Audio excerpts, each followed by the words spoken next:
everybody, this is Tori, and I am making this video right off the coast of Turkey. It's absolutely beautiful here, and I really wanted to share something that just came to me in hopes that it touches you, and also just to articulate what I'm currently going through, even for myself. So thank you for holding space for that. So what I just realized is I was reflecting on how the shadow, the darkness, let's call it the shadow, is just a reflection of the light. How nothing is outside of divinity, there's nothing that is not sacred, and that includes the shadow. That is some kind of reflection of the light. It's some kind of reflection of God and of you, what you're going through. Your shadow is a part of you. And what I was just realizing is I, up until the age of 3, was like obsessed with horses. I loved horses. I always wanted to be around them. I always wanted to own them and ride them, and I had all these little horse toys, and I would play with them a lot until around the age of 3.5, I got kind of attacked by a horse. And since then, I was just like, no horses, don't get them near me. I can't deal with that. And I kind of put them into this category of like repression of something that I didn't resonate with because there was a trauma around it. And what I just realized is that the horse is, I guess, in a way, one of my shadow totems.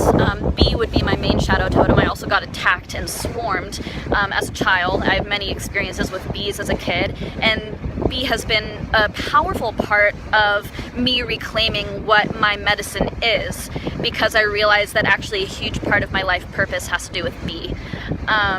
And facing the shadow, and not only realizing what your shadow totem is and realizing that you can heal that, but realizing that when you heal that, you're transforming that shadow into one of the most potent medicines that you have. It's almost like the idea of taking snake venom and transforming that into an antidote, or spider venom and transforming that into an antidote. So in me facing my shadow of bee and my relationship with bee being very unhealthy and very fear-based, and me facing that and dealing with that, which I'm still moving through, I'm actually transmuting that shadow energy into one of my greatest gifts and greatest medicines and most deep methods or paths of healing myself and the world.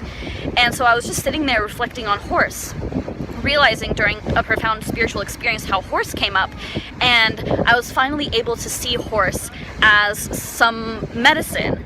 And just now I was reflecting on how horse is actually a really big part of my medicine. And I don't know what that means, but I know that because horse was a part of my shadow.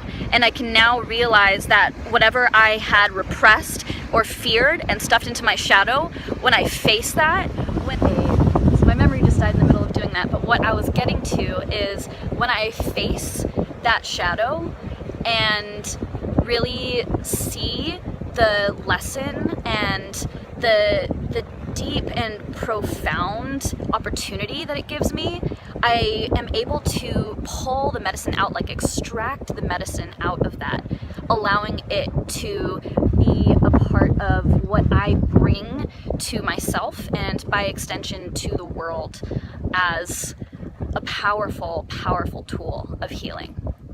So thank you so much for listening. I hope that this touches you in some way, and a question that I will pose is, what are you afraid of? What is something that you've been repressing that you haven't looked at? And how can you choose to show up and really look at that so that you can then get the lesson, release the fear, and integrate that medicine as part of what you're here to do and be in the world. Thank you.